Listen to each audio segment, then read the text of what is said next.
تیسری چیز یہ ہے کہ اس کو حج کا ثواب تو نہیں ملے گا مگر جو باقی مناسک اسے پورے کرنے ہوں گے بہرحال، کیونکہ اس نیت کے ساتھ آیا۔ چوتھی چیز یہ ہے اس کو دوبارہ حج کرنا ہوگا، حج کی قضا دینی ہوگی کیونکہ اس نے حج میں خرابی کی، فساد کیا۔ پانچویں چیز یہ کہ فدیہ بھی دینا ہوگا، اور فدیہ کیا ہے؟ ایک اونٹنی ذبح کرنا جو وہاں کے فقیروں پر بانٹی جائے گی۔ یہ کب ہے؟ اگر تحلل اول سے پہلے ہسبینڈ وائف کے درمیان ایسا کوئی تعلق ہو۔ نمبر 1 کیا ہے؟ یہ تعلق کیا ہوگا؟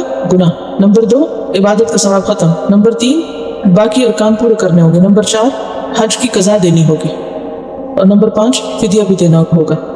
اور اگر تحلل ثانی سے پہلے کرے، یعنی تحلل اول کے بعد احرام کھول دیا تھا، بال کٹا لیے تھے، نہا دھو لیا، صرف ابھی طواف کرنا باقی کیونکہ اس کے ساتھ مناسک پورے ہوتے ہیں، تو ایسی صورت میں اس کو حلق اور رأس کا فدیہ دینا ہوگا جس کا پیچھے گزر چکا ہے کہ حالت احرام میں اگر کوئی بال منڈا لے تو اس کو کیا فدیہ دینا ہوتا ہے؟ 3 چیزیں تھی نا، کیا تھے؟ روزے، قربانی اور مسکین کا کھانا۔ 3 روزے، 6 مسکین کا کھانا اور 1 بکری ذبح کرنا، ان میں سے کوئی ایک چیز کر سکتا ہے، ٹھیک ہے؟ فسوق جو ہے گناہ کی بات، اس کا بظاہر تو کوئی کفارہ نہیں، لیکن اس پر سخت توبہ کرنی چاہیے انسان کو اور اللہ سے ڈرنا چاہیے، ورنہ اس کے حج کا وہ ثواب نہیں ہوگا جو اسے ملنا چاہیے۔ جیسے روزے کی حالت میں انسان کے اوپر غیبت، چغلی، جھوٹ یہ سب منع ہے، اسی طرح حالت احرام میں بھی ان چیزوں سے بچنا چاہیے، کیونکہ بہت لوگ اکٹھے ہوتے ہیں اور اکٹھے رہنے میں کئی مشکلات بھی ہوتی ہیں نا، مجلسیں برپا ہوتی ہیں، لہٰذا پھر عموماً کیا ہوتا ہے، جس سے شکایت ہوتی ہے، جس نے ہرٹ کیا ہوتا ہے، جب وہ موجود نہیں تو فوراً اس کی پیچھے سے برائی شروع کرتی ہے۔ تو چونکہ صبر کا سفر ہے، جیسے روزہ صبر کے ساتھ ہے نا، اسی طرح حج میں بھی صبر ہے، تو اس صبر کا حصہ ہے کہ انسان کسی سے تکلیف پہنچے بھی تو ذکر نہ کرے، کیوں؟ اس مصیبت کو چھپائے، اپنے اللہ سے لو لگائے، اللہ کو یاد کرے، اور اللہ تعالیٰ ازالہ بھی کر دیتا، پھر نکل جاتی ہیں دل سے وہ چیزیں۔ فاصبر لحکم ربک، صبر رب کا حکم ہے، تو اللہ کا حکم سمجھ کر کہ فسوق نہیں کرنا مجھے، تو انسان اپنے اوپر تھوڑا سا جبر کرے تو اس کے بعد تکلیف بھی دور ہو جاتی ہے، اور اس صبر کا نتیجہ یہ ہوتا ہے کہ لڑائی بڑھتی نہیں، اور وہ شخص جس سے تکلیف پہنچی ہوتی ہے جب اس کو معاف کیا جاتا ہے تو پھر اس کے اندر بھی ایک نرمی آ جاتی ہے۔ اور تیسری چیز جدال کا بھی ایسا کفارہ نہیں ہے کوئی، لیکن اگر ایسے ہو جائے تو انسان فوری طور پہ معافی مانگے، اور جس شخص سے جدال ہو اس سے بھی معافی مانگے۔ اصل میں ان ساری باتوں سے اسی وقت بچا جا سکتا ہے جب انسان کی پوری توجہ کس پر ہو؟ عبادت کی طرف ہو اور مقصد پر ہو۔ جو شخص مقصد لے کے ساتھ جاتا ہے وہ پھر ان تینوں چیزوں سے بچ سکتا ہے۔ اور اگر کوئی شعوری طور پہ حج نہیں کر رہا، صرف اس کو ایک ریچول ادا کرنا ہے اور وہ چل پڑا ہے قافلے کے ساتھ اور سیر کر کے آگے ہے، تو اس کا فائدہ نہیں ہے۔ وما تفعلوا، اور جو بھی تم کرو گے، من خیر، نیکی میں سے، چھوٹی ہو یا بڑی، یعلمہ اللہ، اللہ اس کو جانتا ہے۔ نہ کرنے کے کام تو 3 یہاں بتائے گئے، لیکن کرنے کے کاموں میں ایک لمبی فہرست ہے۔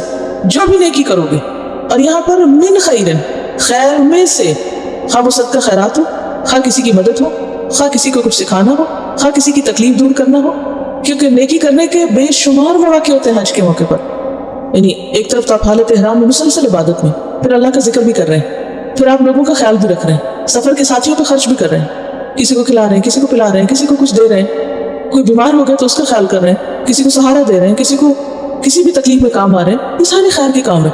تو من خیر، کیونکہ اللہ سبحانہ وتعالیٰ تو ذرے جتنی نیکی کو بھی ضائع نہیں کرتے۔ وَمَن يَعْمَلْ مِثْقَالَ ذَرَّةٍ خَيْرًا يَرَهُ، جو ذرے برابر بھی خیر کرے گا اس کو دیکھ لے گا، اللہ کے یہاں اس کو پا لے گا، اس کا اجر پائے گا۔ تو اس لیے زیادہ سے زیادہ نیکی کی طرف انسان کا رجحان رہنا چاہیے، اور جو نیکی کرے گا، قرآن پاک میں سورۃ طٰہٰ میں وَمَن يَعْمَلْ مِنَ الصَّالِحَاتِ وَهُوَ مُؤْمِنٌ فَلَا يَخَافُ ظُلْمًا وَلَا هَضْمًا، اسے کسی ظلم کا خوف نہ ہوگا۔